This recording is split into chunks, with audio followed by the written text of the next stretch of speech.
Blackballed. Blackballed.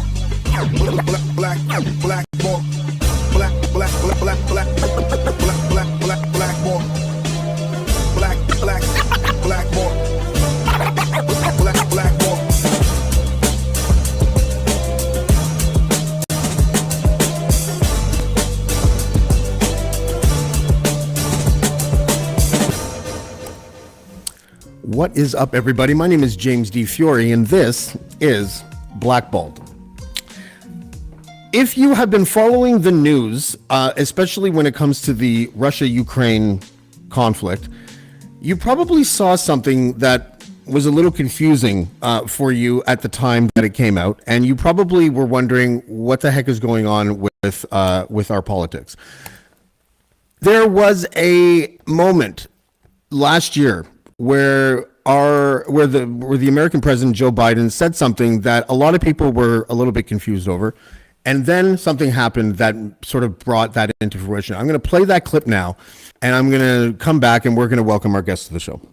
Diplomacy is the very best way forward for all sides. We both agree, including best for Russia in our view. And we have made it very clear we're ready to continue talks in good faith with Russia.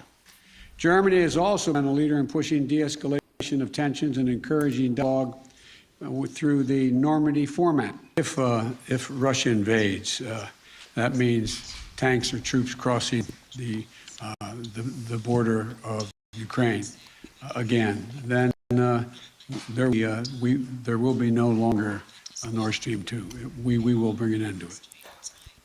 There will no longer be a Nord Stream tube, and we will bring an end to it. And then our guest today wrote this: how America took out the Nord Stream pipeline. We would like to talk to him. It has been a sort of harrowing year so far as information goes. Legacy media outlets don't seem to want to spend a lot of time on this story, but other international media outlets definitely are. And the author of that piece, legendary Pulitzer Prize winning journalist Seymour Hersh, is here. Seymour, how are you, sir? Older and dumber. You're with us audio only because, as usual, I have problems with my tech software. You're absolutely right when we said on the phone that I should probably get my act in order, so I appreciate that. I wanted to also just sort of like remind our listeners of who you are and what you've done. We're from Canada. Many people have heard of you up here that are in journalism and that follow the news, but some of my audience might not know that you were the person who essentially broke the story of the My Lai Massacre. I believe that story, Seymour Hersh, it's the 55th anniversary this year. Is that right? Let's see. It was the anniversary was in 60. Yeah, you're right. It was the massacre took place in March of 68, and this will be 55 years, which means that I'm very old. Well, you're still doing your thing. I appreciate the work that you do for a bunch of reasons. One is that you seem to buck the establishment no matter where you are. You did the My Lai Massacre thing. That led to the church committee hearings. You also broke the story about the killing of Osama bin Laden. Every time you break a new story, the government tells everyone that you're a nutcase, and they never actually do anything to contradict the stories that you put out. Well, I can't. I'm sure that's generally true, but maybe not in every case, because I spent years writing a lot of stories for I was always a straight press guy. Before I did My Lai, I'd been a police reporter in Chicago. I'd worked for the Associated Press in Chicago, and then in Washington, I was sent to cover the Pentagon, which I guess was a mistake for them, because in 65 and 66, the war was expanding, and the more I learned about it, and I had been following it, of course, just as a kid all along, a war. We're all interested in war, and I learned on OJT on the job. I began to talk. I was in the Army. I had to go in the Army. I went to law school and I hated it and dropped out, and I had to get into the Army to do my time. So I knew the military a little bit, black humor and all that stuff. I began to talk to guys who were officers who assigned to the Pentagon, and those guys, the guys assigned as captains and majors to the Pentagon, are the comers. They're the guys they expect to be the generals of the future. But these guys, once you started talking to them, you began to see it was mass murder out there. It was just going nuts. You were just basically what the Army wanted to do is kill gooks. Gooks was the word we use, pejorative word we use. We always have pejorative words for our enemy. In Iraq, it was Hajis. Yeah. Don't ask me why, but that Krauts. I remember Krauts. You what know, Krauts from World Nips, War II. Yeah. Nips. Remember Nips in World War II? Oh Anyway, gosh, yeah. so I ended up doing a lot of stuff there and got in trouble with management. The McNamara was then Secretary of Defense, and he would call up the head of the AP and yell about me. And so I moved on, and I did the My Lai story as a freelance writer. And I'll tell you what really scared me about my profession. I've been a reporter for 10 years. When I was in Chicago as a crime reporter, I understood a couple rules. You could do anything you want. You could park your car anywhere as long as you had a press sticker. The cops would never give you a ticket. They wouldn't stop you from driving with no license, no driving. There were 30 people in your car and booze. If you had press license, you were free as long as you didn't write about police corruption. The cops who were, investigating a break-in and then took more stuff, and as long as you didn't mess with the mob, the Giancana mob controlled a lot of Chicago. I'm sorry, my phone. I forgot to turn it off. That's okay. That's I'll okay. just turn it off, and it rings a lot. That's It all right. rings a I lot. imagine it does. No, it does. It's Yeah. crazy, and I'm still writing stuff. But anyway, the point is in Chicago, on the Rush Street, the Play Street, the street where all the nightclubs were and all that stuff. If some guy was found in the gutter with 14 bullet holes in him because of some mob fight, and the local police station reported it as a traffic accident, you didn't mess with it. It was a tyranny. So I learned an awful lot there on the street about censorship, self-censorship. I stayed went in the Army, came out, got jobs, got to the AP. Then I did the My Lai story, and by that time, I found the lieutenant who was accused of everything. They always had a bad apple. And the military can be terrific when it comes to covering up, as bright as you want to make it, to covering up something that's really deadly. But I couldn't get it published for a long time. Publish it with a little anti-war news agency, and somehow it just hooked. I did 5 stories in 5 weeks, and eventually the CBS Walter Cronkite picked up stuff, and that helped. There's no Walter Cronkite in television news today. He was a CBS, the star, Yeah. the old man. And I remember once I used to play tennis with my oldest kid downtown in New York when we lived in New York, and Cronkite had a court right next to me, and he had white hair, and I introduced my 8-year-old kid to him one day, and I said, "This is a friend of mine, Cronkite," and he looked at this guy full of white hair, and he said, "Are you a watchmaker?" Because I had all these children's stories about watchmakers that looked very real. But Cronkite took my stories and made them real, and Fame, Fortune, and Glory. I wrote, you saw the book I wrote. Mhm. So I go on, and I get to the New York Times. I get to the New Yorker first, and then to the New York Times, where I was told to make whoopee about the war, which I did. And then I get on to the New Yorker, and then and I'm doing all these stories, and and then I guess with Obama, it began to change. Something the liberal New York press I worked for, wasn't so interested in Obama stories. The book you saw was I ended up leaving the New Yorker and writing a lot for the London Review of Books, where I did the whole point of the story about Bin Laden was that Obama didn't, we did kill him, and Obama did authorize the hit. It was just a basic murder. SEALs flew in somewhere. The Pakistani government obviously made it easy for us, and they went in and killed the guy, shot him up, and threw his body out over the Hindu Kush mountains. And our troops were coming out of Afghanistan into Pakistan. Anyway, but the White House, of course, maxed it, because the president, he's an African-American guy running for re-election. This was in May of 2011. The election was the next year. They maxed it out. And so I began to write about the lies they were telling, and got nowhere with that until I had to end up in London doing it. And then I did this book because I wanted to do the book. I wanted to we don't have to be look, Obama's a charming, bright guy. Probably the brightest president we had since Lincoln. Kennedy was bright enough too, but Lincoln was the star. Obama's really bright, but he didn't close Guantanamo. He didn't tell the truth about killing Osama bin Laden. And anyway, so it turns out there's a quadruple standard employ, and we're seeing it right now. We've got a Democratic president. The newspaper I worked for 7-8 years and did nothing but prize-winning stories with anonymous sources hasn't touched the story I wrote. I wrote it for Substack, which is I'm basically an independent publisher on it. Yeah, you got a million. I think you got a million hits in the first couple days or something on that in story. the first day, it was like bananas. And so when I just want to circle back for 1 second, because the church committee talked about all of these things. It was supposed to be something that shone the light on not just intelligence failures, but illegal activity of intelligence agencies. And when you and when the church committee happened, they talked about things like Operation Mockingbird, which is when the CIA would infiltrate media organizations.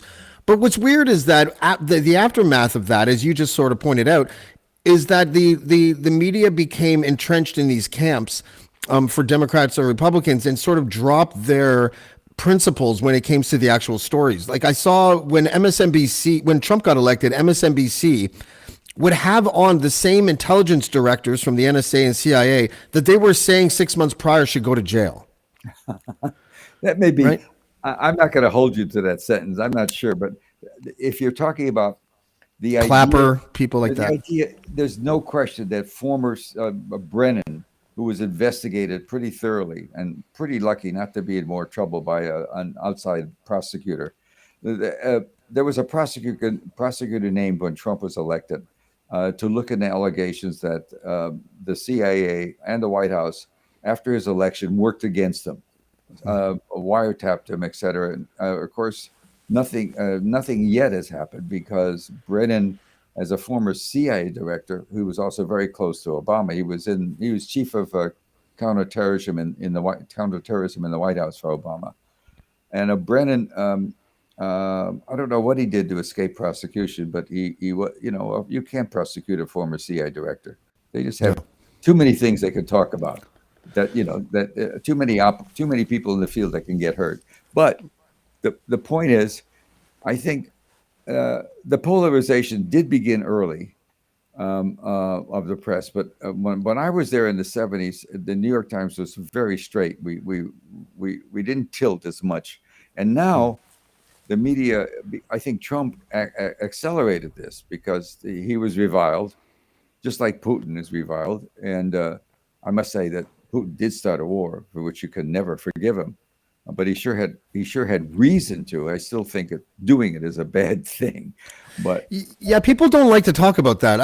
I think I heard you talk about that on when you were with Russell Brand a couple days ago, and I was what I found really interesting. That was a great discussion, by the way. I thought it was both lighthearted and informative. I thought it was great. But you mentioned something that I thought was interesting when you were like, "Oh, you can't say that, Russell Brand." I haven't seen a war like this before where we have been told that you must, first of all, take one side. And it's kind of easy to not take Russia's side because, as you just said, they did invade. But then we're not allowed to talk about the nuances where it's like, was NATO infringing, and have they been for the last 20 years, closer and closer? And what should Russia do to sort of combat that infringement? And people are like, what are you talking about? You can't say that. And why is that a new phenomenon? What is so interesting about that war that we're not allowed to criticize Ukraine at all? Biden has made a campaign against Russia. He's made it personal. He's made it personal against Putin. And that works in a way. There's been not one. The liberal, my old newspaper, has not written a story about the pipeline stuff. And as you in your intro, what just to set the table a little bit, Biden said that in February, 2 or 3 weeks before Russia invaded, and the reason he said that.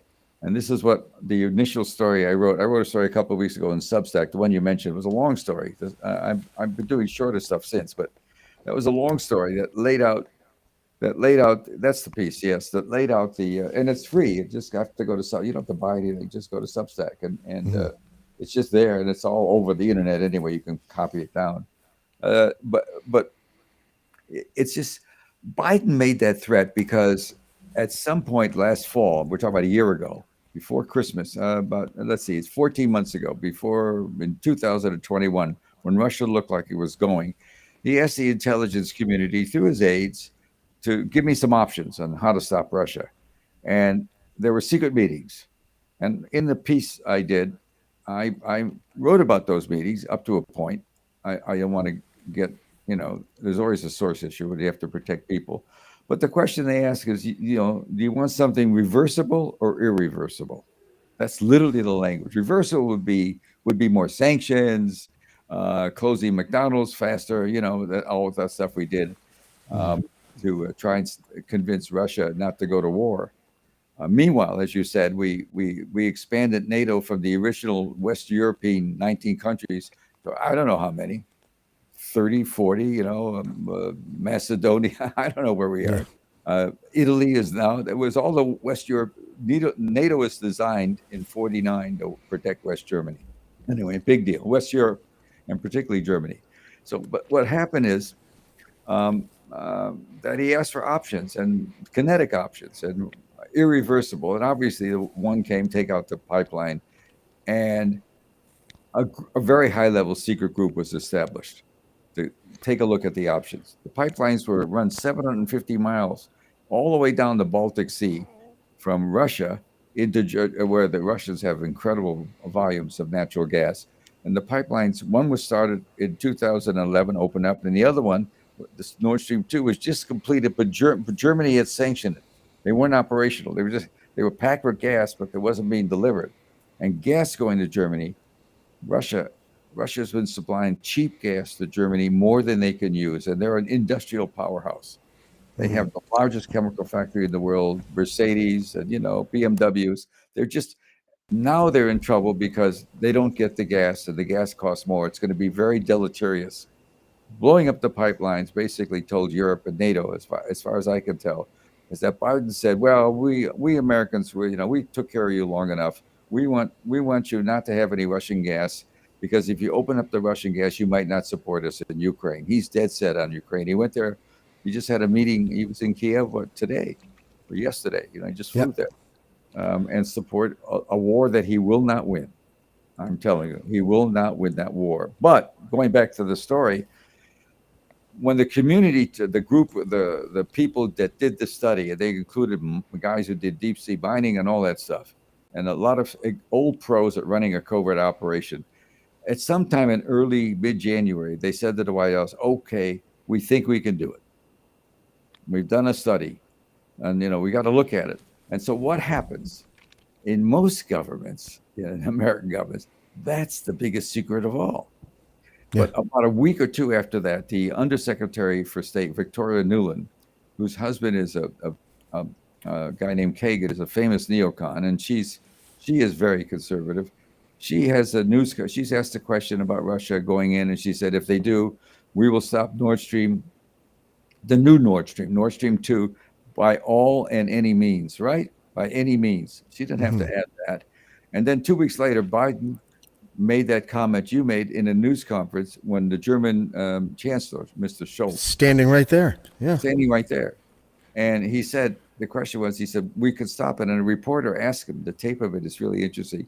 Well, how can you get it done? He said, believe me, we know how to do it, and we will do it if they go in. No journalist, in talking to him, even after the incident took place, has asked the White House about that question. That's exactly what people like me get so frustrated at. I'm sure people like you as well.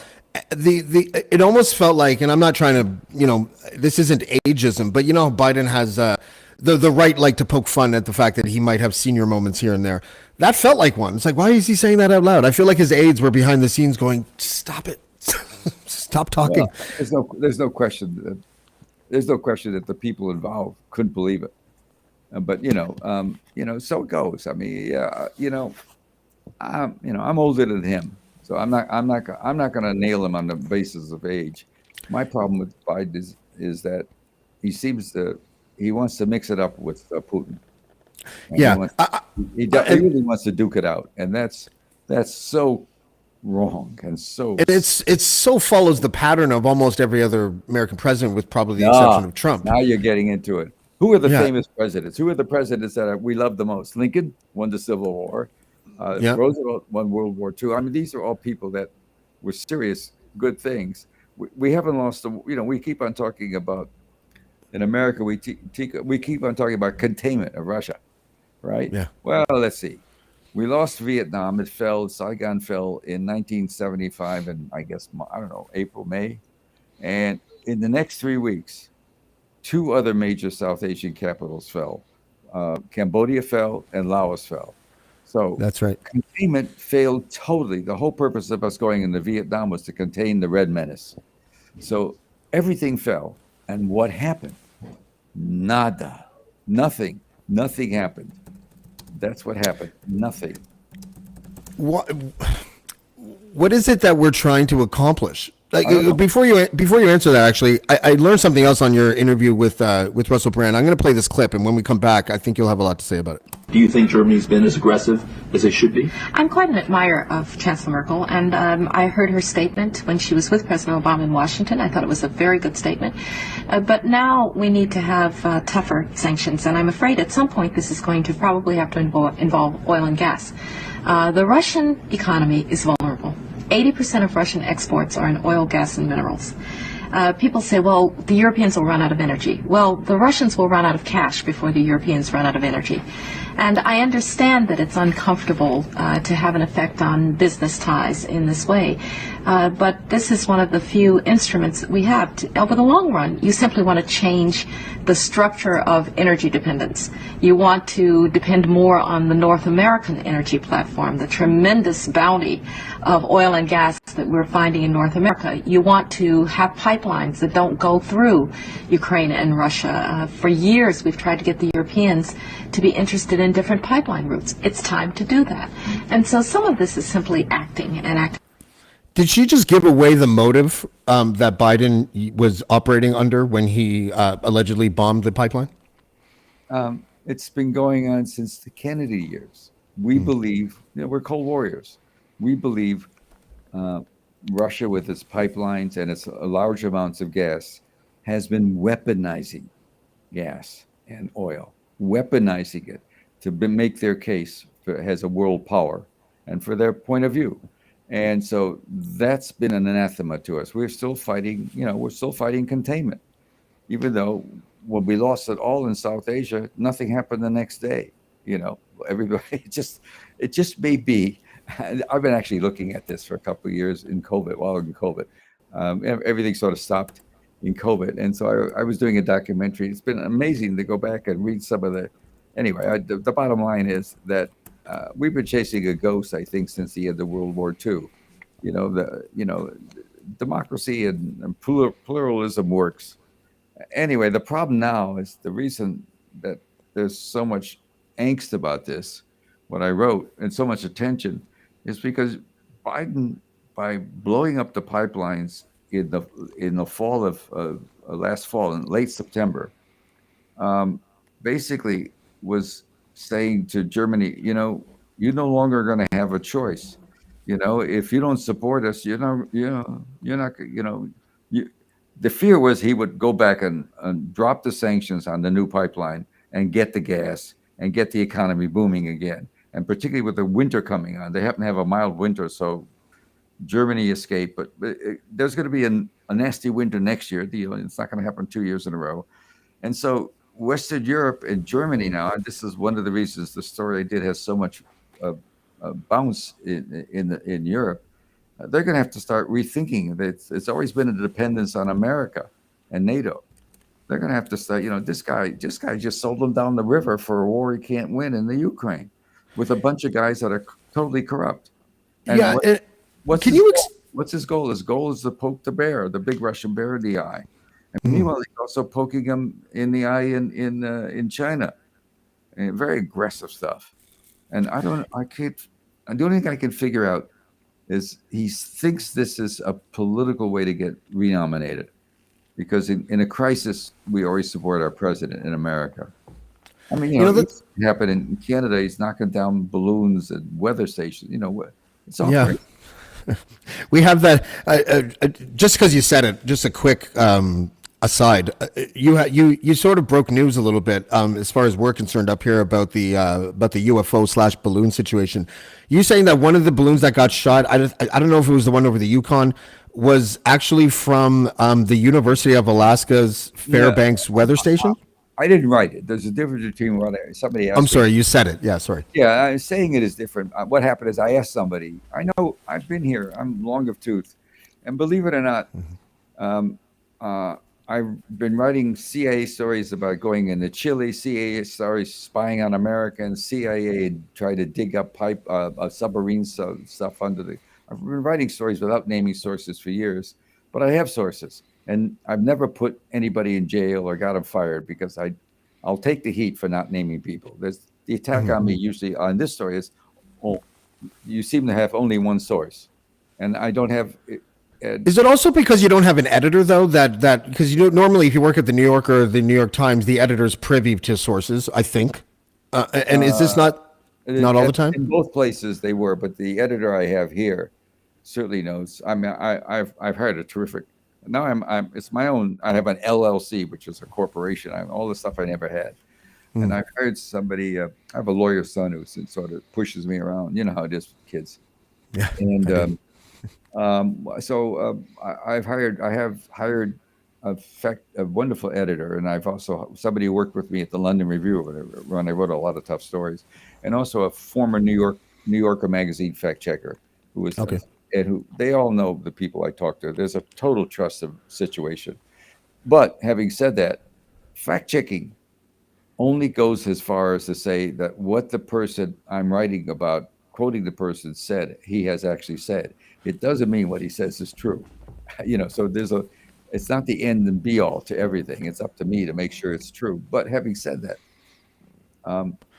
we have a real dilemma in this country because we really don't have speaking of not investigating here, I'm writing a story saying we blew up, about how many $1 billion worth of pipeline and future profits and all incredible costs. And if the White House can never acknowledge that they did it because there's incredible not criminal necessarily, but financial liability. I mean, we're talking about with scores of billions. They've cost the pipelines were run not directly by Russia. 51% of them, of the first one anyway, was owned by Gazprom, which is a Russian big oil gas company full of oligarchs, and they kick back money into the treasury for sure.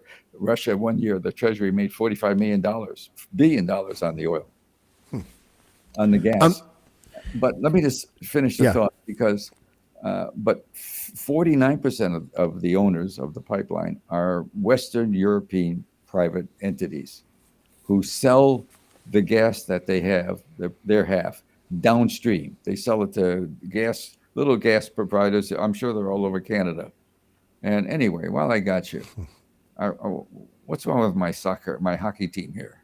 Which one? The Capitals? They just suck. It's probably because Ovechkin still likes Putin, right? And so they don't want them to win. He missed 3 or 4 games, and they just collapsed. Yeah. One guy controls the team. It's pretty amazing. Yeah. No, listen. He's a Russian. What do you want him to say? You want him to I don't think there's anything wrong with what Ovechkin says. I think we need to stop. I hate it. I hate it when critics are really tough on ancillary personalities, where they want to throw Ovechkin under the bus because he happens to be a patriot for his country. Like, you're not supposed to have to demand deep. I think he was connected with the their national hockey team. But anyway. Yeah, I agree with you totally. I agree. It's just insane that what's the name of that quarterback that bent his knee that never got for the 49ers? Anyway, I'm not a football guy, but yeah, no, I hear you. Well, you guys are all hockey guys. Yeah, we are. Where are you? Where are you? I'm in a little town called Killaloe, which is where my wife grew up. It's in the middle of the forest near Algonquin Park in Ontario, about 4 hours north of Toronto. But I'm from Toronto. Toronto, by the way, some of the best food in the world. Oh, yeah. The ethnic food there. It's a great ethnic town. It has all these Slavs and Poles. Oh, the hole in the wall peasant food. of Yeah, any well, corner of the earth. It's amazing. In the old days, when I used to go to South Asia, the best food before Singapore became such a colossus, there were back alleys in Singapore where guys would just, and same in Hanoi. Not so more any Saigon's not very sophisticated. In Hanoi, there were back little home kitchens where Yeah. the mama sat there, and the rats are running around in the kitchen, and the daddy's doing the dishes, and the son's serving you. That's right. It's the best food in the world. Is there a yeah? Can I just ask? I only got about 10 more minutes with you, buddy. I got to go back to work. Okay. I just want to. Well, then I'll try to do a little bit of rapid fire. Then one thing I wanted to know, because you mentioned it earlier, is that after the fall of Saigon, it was like Indonesia and Laos, I think, that went after that. No, That was it was South Asia. It was Cambodia and Laos are two border countries. right. Okay. And the dirty, rotten commies took Saigon. If you remember the scenes of the Americans flying away from the helicopters, the roof of the embassy, and Yep. Vietnamese trying to come in and be kicked off, get out. They were so scared of the for good reasons. The communists, the North Vietnamese, they're tough. They put a lot of people in the re-education camps for years. But Saigon now and Hanoi now, I was back a couple of years ago, 4 or 5 years ago, is a corporate enterprise. You walk out of when I was there during the war in '72 when there was American bombing and stuff like that. I think I was the second American there in 6 years in '72, and I stayed in a little hotel where if you put the tap on in the morning, by the evening, you got about 2 inches of green water to take a bath. But now last time I was there, that hotel is now a 5-star fancy hotel, and if you walked to the left one day, you still got to the old city where people, the mamas and daddies, cooked. They had open. Everything's open in Asia. Doesn't get that cold, and they were served 2 or 3 people at a time outside, right on the little benches. Yeah. So they were making a living that way. If you walked the other way, you ran into a Rolls-Royce Bentley shop, 3 blocks away, Chinese capitalist communism style. Has taken over. So and guess who the best trading partner? Well, I'll give you obviously I gave it away. We are the best trading partner right now with South Vietnam. But what I was saying is in Cambodia, the head camp of Phang Phnom Penh fell about 2 weeks after Saigon fell, and Vientiane and Laos fell to the commies. They were always on the edge. And so we were fighting a containment war. We contained China, but all of South Asia we lost. And so, oh my God, we've lost South Asia. What was the cost? Nothing. Yeah.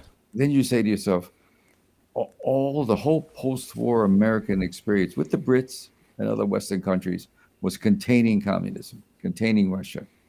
Well, maybe we're just wrong about how far their tentacles spread. They certainly didn't spread to South Asia, although we were convinced they did. And so. Yeah, it was always sort of a tough pill to swallow. Kissinger and that's what I was going to ask you. Who's the Kissinger now? Because it feels like the role of someone like a Henry Kissinger back in the 70s is now basically the intelligence agency community. Like they are basically dictating towards the White House rather than the opposite. Is that a fair assessment, you think? No, I think the White House and this White House is still dominant. I wrote a long book about Kissinger in 1983. The Price of Power was called.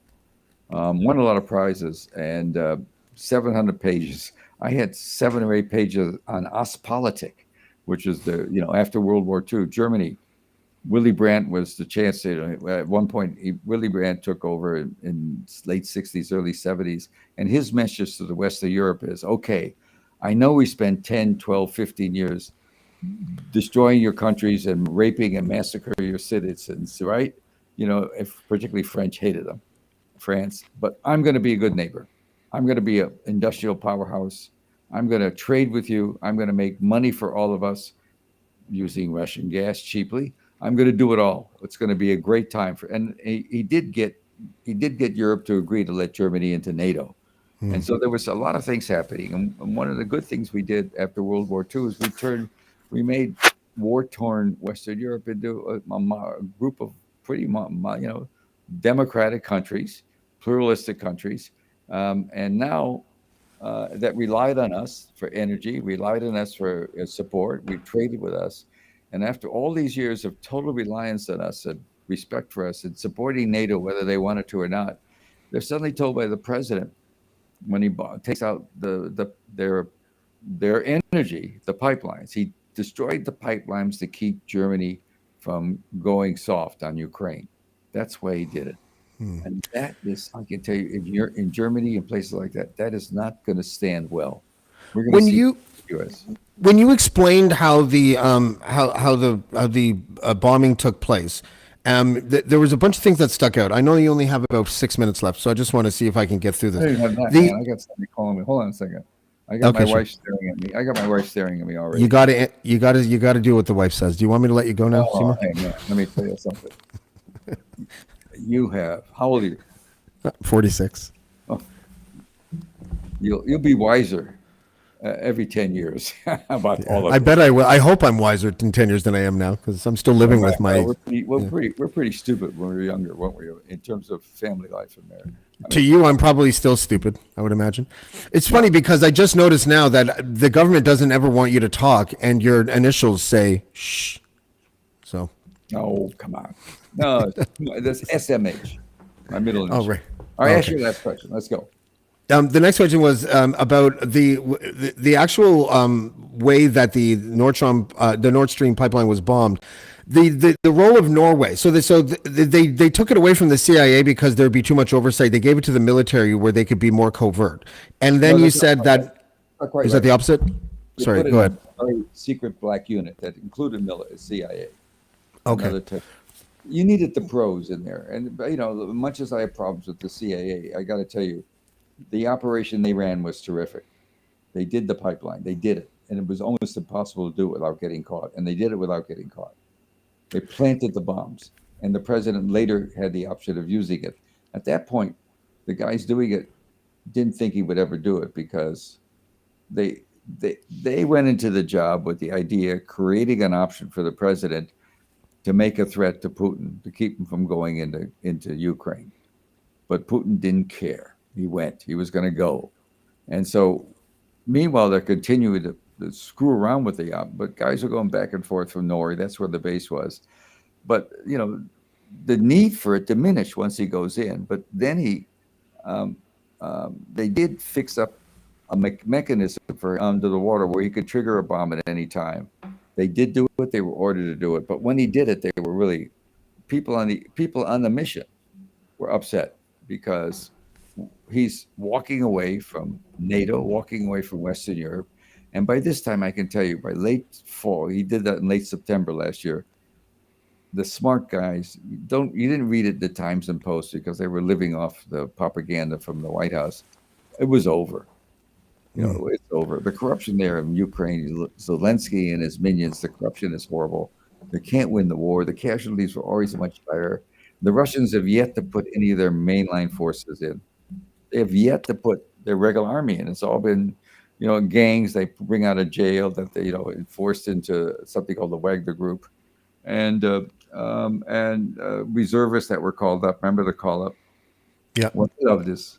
How happy we were when Putin called up reservists, and you to find out that 1/3 of them didn't want to go and fled, and that their families didn't even know that a war was happening. Sometimes.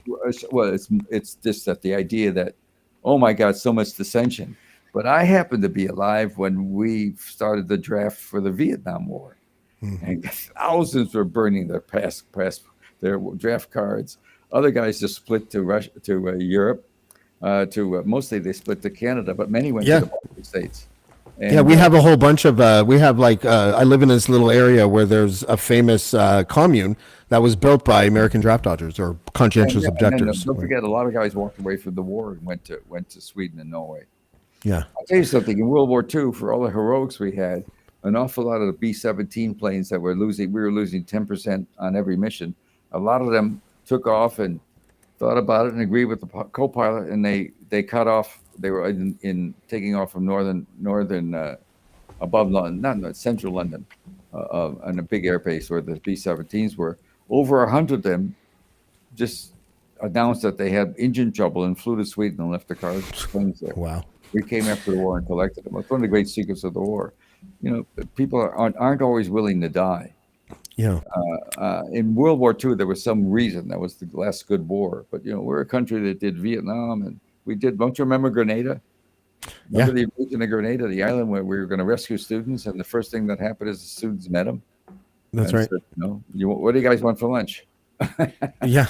I know you got to go. The last thing I wanted to say was the Norway role in this. They were responsible for the detonation, and since then, you said that their oil and gas export has more than doubled. No, I was wrong about that. The price, I was imprecise. The money they get from the gas has doubled because they've raised the prices with the Nord Stream going, but it's only gone up. The money they collect for whatever the measure of it is much higher. And the money collected has grown, but the actual amount of gas they could pour into Germany has only grown by 3% or 4%, maybe a little more. But the money they supplied about 6-7% anyway, so it hasn't. It's not doubled. But the point is that, but they didn't do it for economic reasons. I'm writing more about Norway because there's a lot more to write about it. Okay. And I'll be doing that, I guess. So. Well, I hope that I can have you back at that time as well. I hope you enjoyed our conversation. I also really enjoyed the quote from your friend in France who said that you have become a master at deconstruction of the obvious. Old oil man, he read the story and he said, wonderful old brilliant oil man made a lot of money, which he deserved.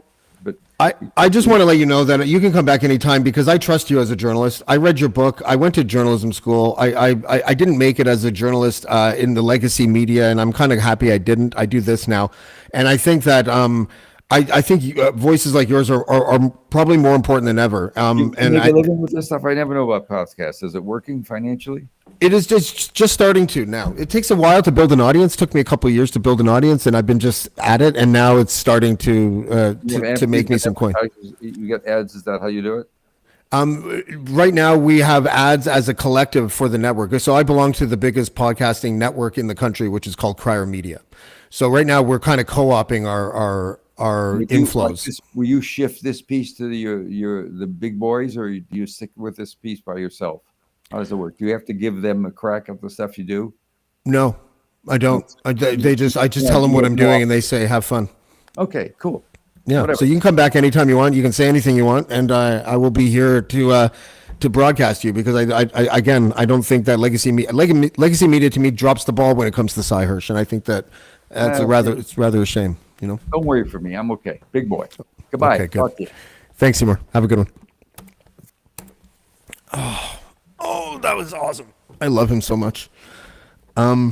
He is probably the journalist that I would say, if I were to pick one, is the one that I would most likely want to emulate. As far as first of all, his sources are amazing, and every time he breaks a new story, you get people like Ian Bremmer in the States, all of the mainstream legacy media guys who talk about how he's a crackpot or he's a useful idiot or something like that. But you know what never happens? You never see anybody put together a contradictory story that ever turns out to be true. So even like when it comes to like the assassination of Osama bin Laden, the only main difference really between Cy Hersh's account and what the White House says happened is that the Pakistanis knew that the operation was going to happen. That was it. The Pakistanis knew where he was, and they gave the green light to the Navy SEALs that eventually went in and killed Osama. The only difference between that and the story that the White House put out is that the Americans violated Pakistani airspace and went in without them knowing, and then took them in the cover of darkness. So it was all kind of it was one of those stories that when it first came out, we were like, "What?" And then you realize that it's really just a nuance difference. It was interesting. But he is not. I don't understand why mainstream outlets would shun him unless, of course, you're a mainstream outlet beholden to politics, which is what seems to be happening right now in New York, in the New York Times and the Washington Post and places like that. But I hope you guys learned something, because I certainly did. It's it's tough for. I know the mainstream reporters that I spoke to in the last few days in Canada about Sy Hersh coming on the show, almost uniformly were like, "Oh, he's a useful idiot," or "He's a crackpot." I don't think he is. I think that we should respect someone like him and realize that what would possibly be the motivation for him to A, manufacture a story, or B, how does a guy like Sy Hersh how can you use him as a useful idiot? It just doesn't make any sense, especially when Ian Bremmer, right after he's saying that Sy Hersh is a crackpot, goes on to just blame Ukraine. Oh, I think the Ukrainians did it. Well, where's your evidence? At least Sy Hersh can give you an anatomy of the operation, how it started, who's involved, how the bombs were detonated, when the bombs were planted, and and the motivation for doing so. And let's not forget that Joe Biden literally went on television and said, "I will stop the Nord Stream pipeline." So I hope you enjoyed that as much as I did. It's a Blackballed doubleheader tonight, by the way, or today, as tonight I will have a man named Michael McKay on the show. Michael McKay is a veteran of what he calls Ukraine Democratic and Civil Society Renaissance. He's also an election observer out of Ukraine. I think right now, though, he's in Ottawa. And we're going to talk to him about the controversy. I wouldn't call it controversy. If true, it's one of the most discussed stories to come out of Russia, which would be the claim that Russia is basically kidnapping children and then putting them in their adoption system. Which I find to be rather gross. So we're going to talk about that with Michael McKay at 8 o'clock tonight. And until then, we'll see you next time on Blackballed. Blackballed. Blackballed. Blackballed. Blackballed. Blackballed.